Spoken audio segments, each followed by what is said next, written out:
The year is early 2017. You're playing Black Ops 3 Zombies, oblivious to a certain game released in September that would completely change your perspective of video games forever. And no, I am not talking about Fortnite. Doki Doki Literature Club, a game released on September 22nd, 2017. Do I even need to give a background on this game if you clicked on this video? I'm gonna do it anyway. And you know what? I saw someone comment on my last video about the stretch resolution of my face cam. Shut up! I don't have a high-end camera, I am trying my best. Doki Doki Literature Club, or ddlc for short, is a game centered around typical dating simulators. How you're some protagonist trying to woo the girls within the story. These type of games are often called visual novels, games where there is an extensive amount of text and very little, interactive gameplay. I mean, sure, you can select which character you want to hang out with, and I suppose you can interact with the poems you make, but you're gonna be reading a lot more than actually playing the game. Think of, Steins Gate, When They Cry, hell, even Phoenix Wright. All those games fit under this category of visual novel. So, what makes Doki Doki different? What sets it apart and gave it the fame that it has today? Well, we will get to that. There are many visual novels with horror elements. Spirit Hunter, Corpse Party, When They Cry. All those games are scary, horrifying, and granted, those games are looked upon as some of the greatest horror visual novels out there, but I don't think any of them really hold a candle to how popular ddlc became, even though it fits under the same horror genre. Even with all that popularity that Doki Doki had gotten within the YouTube space during the 2017 through 2018 years, it eventually faded away.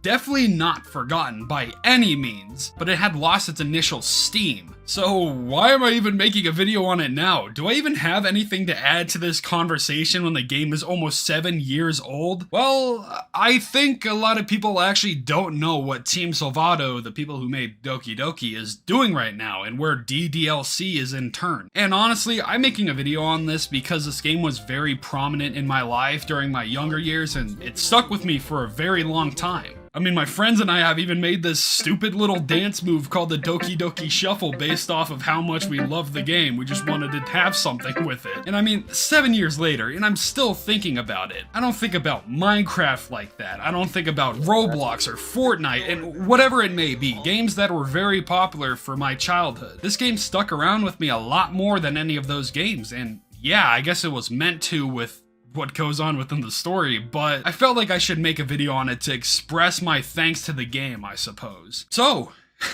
what happened to Doki Doki Literature Club? I think before I talk more about what happened to ddlc, I have to talk about the story of the games for those who don't know it. Doki Doki Literature Club starts out with Sayori, your very energetic best friend, catching up with you as you walk to school. Eventually, she talks you into joining the literature club, because you're lonely and boring as hell. And yes, I named our protagonist Sharpman, don't question it. During your time in the literature club, you meet the other club members. Yuri, a quiet, elegant girl who enjoys reading and having her alone time.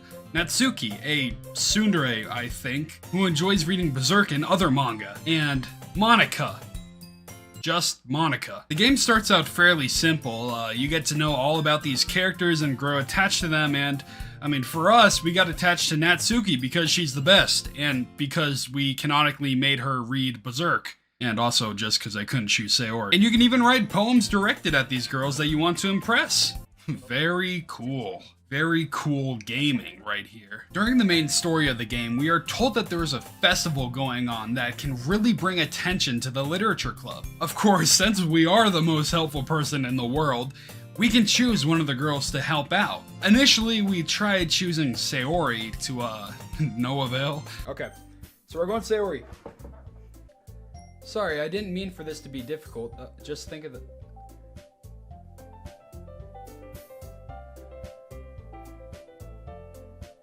We didn't even have a choice after all? No, past me, we did not. So, we ended up sticking with Natsuki. Fast forward to the day of hanging out with Natsuki, we visit Sayori at her home since we haven't heard from her. We discover that Sayori, our best friend, had been dealing with depression for a long time. She thinks that there's something wrong with her for having bad feelings, how most days she can't find a reason to get out of bed in the mornings, and feeling utterly useless, like she doesn't deserve having other people care about her. And this is the first real instance we get of something being off. Sure, I mean, it's an extremely real concept, and what Sayori says during her monologue hits very close to home.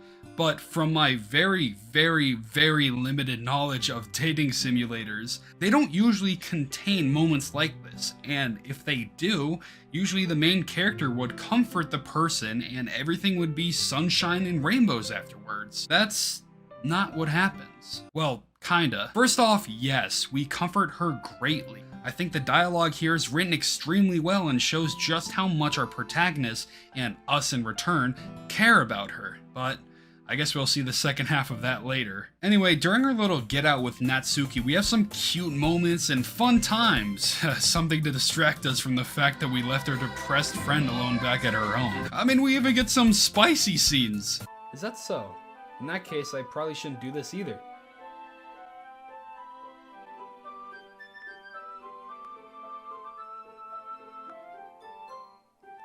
Yes, sir. After all that happened, we get our little one-on-one moment with Natsuki before she leaves, which, Sayori kind of cock-blocks us. But we find that Sayori had been wanting to see us, and she breaks down in front of us after seeing how close we were getting with Natsuki. During this point in time, we're left with the option, do we friend zone her, or do we tell her that we love her? What is best for her in this situation?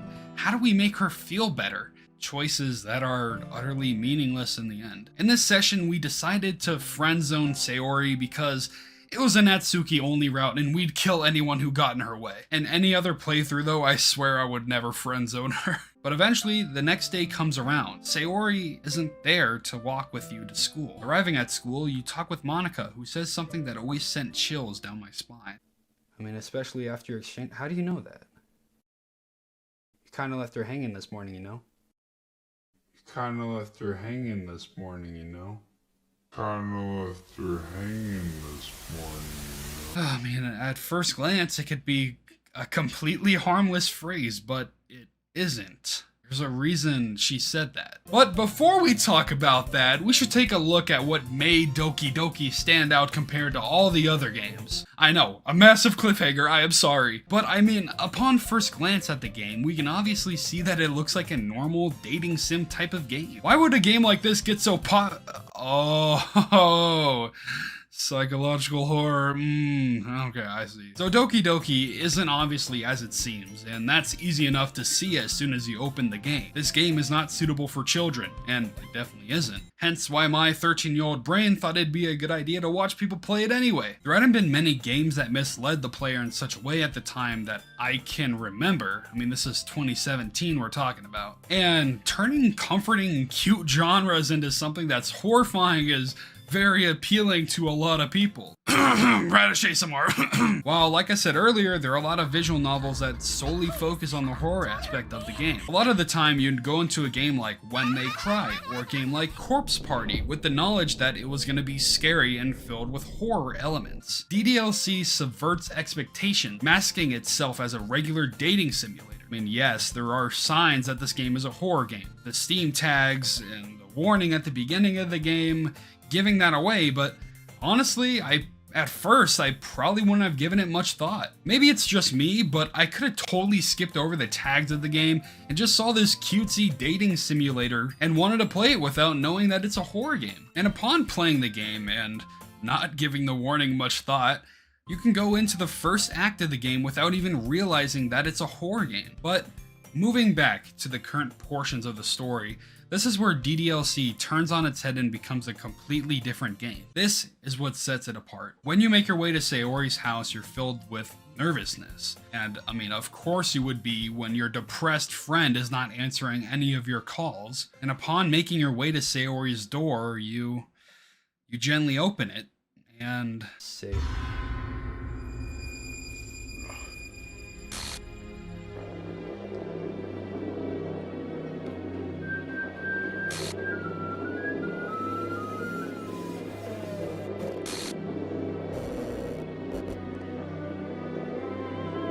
yeah, this is where the game completely changes. For those who are paying close attention to some of Sayori's last words, we see that Sayori was talking about how this would be so much better if I could just disappear. Talking in relation to how hurt she was feeling seeing our protagonist getting so close with Natsuki, which shortly after was followed along with, Monika was right. I should just, and in Sayori's last poem, the one that we see right before we exit the club to run back to Sayori's house, says to get out of my head before I listen to everything she said to me. And upon looking at Sayori's body when she's hanging, we can see that her hands are bloody. She didn't die instantly. She was trying to stay alive by scratching the rope off. Extremely gruesome detail that only pushes the narrative that Monika edged Sayori to off herself. Monika killed Sayori in one way or another. Monika did something to her, talked to her about something that enforced these beliefs that she had about herself, leading her to ending her own life.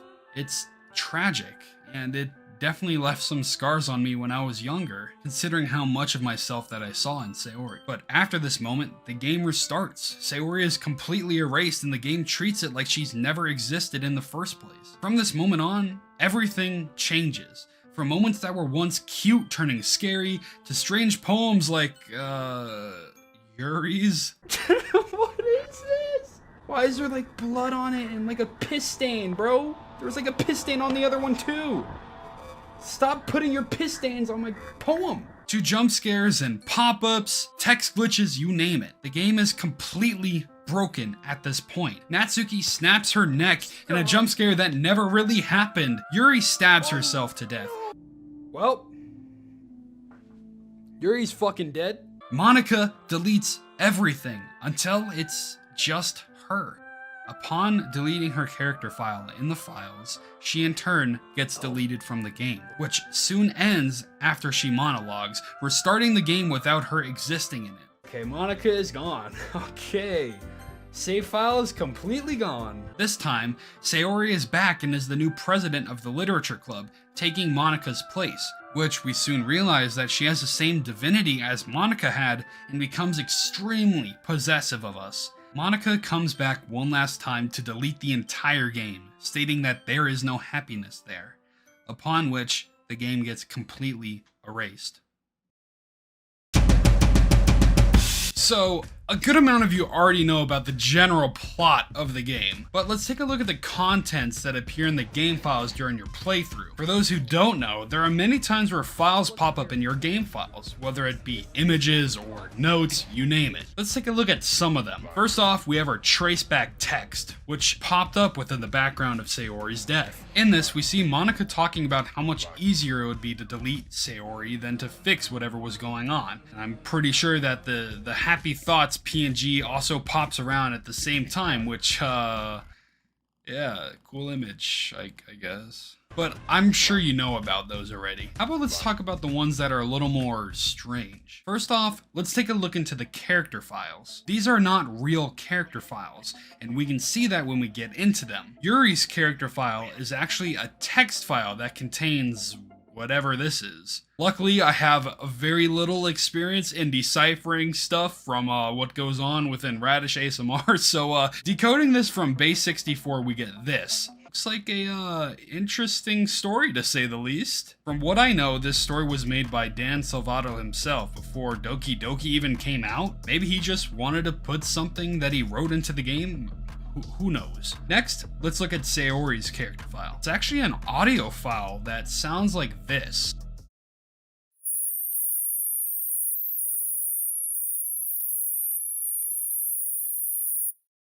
Putting this audio into a spectrogram, we get a QR code. Upon using it, we get sent to a website called projectlibitina.com. There is a lot going on here. It looks like a documentation on a person named Libitina. I won't go through all of this, or at least I won't touch on it yet, but there's definitely a story to be made here. Next, we see this with Natsuki's file. It's a PNG of something. Looks a bit inverted. If we invert the color of this image and then map it onto a 3D cone, we can get this. Is this Libitina? Well, maybe not. I'll admit, I remember very briefly looking at theories about all this stuff when it was coming out, but looking back at it now, it definitely sparked my interest back in everything. I would say that this is a part of the reason why I made this video in the first place, because I always thought there would be like another game or a spin-off or something coming out in relation to these puzzles or ciphers that we see. Something more to the story. But lastly, we get Monica's character file, which turns out to this. Believe it or not, this little square right here is actually a string of binary code, which upon translated gives us some text in base 64. And this is what it looks like when we decode it. Now, this is also a lot. The main thing I want to focus on is this third eye. The third eye has been mentioned a few times before within the game, never directly, but through codes and through digging down this rabbit hole. Now, I want to quickly talk about something. I know this video isn't necessarily a theory video about Doki Doki, but this is kind of where the idea of this video even popped up in my head. Because as we can see, there are a lot of secrets within this game, a lot more than I would ever think a scary game to have, let alone a dating simulator game turned whatever this is. And it feels like we have this whole different story that's completely separated from the main game. One talking about different worlds, characters that we haven't even heard of up until this point, like Eliza or Alyssa, Rainer, and Libitina. And I feel like a lot of people came to the conclusion that there had to be something else that was going on. Like a separate universe almost. And don't get me wrong, I know that there is a lot of connections between Libitina being Yuri, or Libitina and Yuri being the same person. With how Libitina is an ancient Romanian goddess of funerals and burial, and the most common flowers for funerals just so happen to be lilies, which is Yuri in Japanese, and how a lot of Yuri's cover art in the past featured this eye-looking thing, which can be in relation to the third eye. Not to mention how Yuri falls under a lot of the traits of Libitina documented on the Project Libitina website, with the self-harm, misplaced laughter. And when our protagonist talks to Yuri about how she sounds like someone within the book she was reading called The Portrait of Markov, a book consisting of enslavement camps, experimentation, and people turning into killing machines, she gets completely defensive and tries to dismiss everything, which could potentially tie into how Yuri might have grown up in something like that, considering how Libitina was only 3 years old at the time of documentation. I might be getting a little too ahead of myself. After all that I have said so far, where are we now? I think that there's at least some things that can be said upon which I just rambled about. There's a lot of secrets within Doki Doki, and I don't think it's far from reality to think that there could be another game in the works that has to do with Project Libitina, or maybe surrounding Alyssa or Eliza and Rainer. It looks like there's some things on the horizon for Team Salvato. They have 3 projects in the work, one of them looking to be like ddlc. I also haven't mentioned until this point that they actually released a premium version of Doki Doki called Doki Doki Literature Club Plus. That's pretty cool, I guess. Which contains a lot more content than the original game and has more backstory, expanding upon the lives of the girls in the game as if Monica didn't become self-aware. If you love the characters and you want to know more about them or see them, I mean, the game seems to be like it's reviewed highly, so yeah, I mean, and even if it doesn't contain elements that made the original so unique in the first place, it's probably still worth a try. But personally, I don't think there is going to be another game that spins off the first, or even the expansion as well. Doki Doki's 7-year anniversary is coming up next month, and putting that into perspective, that's 7 years and no signs of any other game happening in relation to Doki Doki. Granted, Doki Doki Literature Club Plus came out in 2021, so there could be a chance of something else returning. But, I mean, if you look at Team Salvato's website, it doesn't look like they have anything in relation to Doki Doki on the way anytime soon, even though there's that one project that's similar to Doki Doki. So, in pursuit of finding more about the game and the team behind it, I didn't really find much else to look at. Well, I did, I guess, to an extent, but I'm pretty sure everything that I've already gone over has been looked at before. Was there even any point to this video then? I mean, I'd like to think so. Though it's sad that it looks like ddlc is over, I'm sure it was meant to be that way. I don't think anyone expected this game to blow up to the extremes it did considering the type of game it is, but I'm extremely glad that it did. I wish I could have ended this video off saying, oh yeah guys, Doki Doki 2 is on its way and there's gonna be a lot more scary stuff, but in reality, it doesn't seem like that's gonna happen. If you love the game, or hell, if you miss the game like I do, I mean, I'd recommend looking at ddlc Plus, as it would be nice to see the gang after so long. Nothing really happened to Doki Doki, and I don't think there's gonna be anything else to expand on the universe of it, even with all the mysterious puzzles and whatnot that we've gotten. So, yeah, I'm sorry if I'm ending this video off on a bit of a sad note, but I think it's beneficial to at least put the information out there for those who don't know and want to know after all this time. And thank you for watching. I hope you learned a thing or two, or I mean, even if you already knew about literally everything that I talked about, I hope it made you remember the good times when Doki Doki was making its rounds across the world. So until a year from now when I make my next video,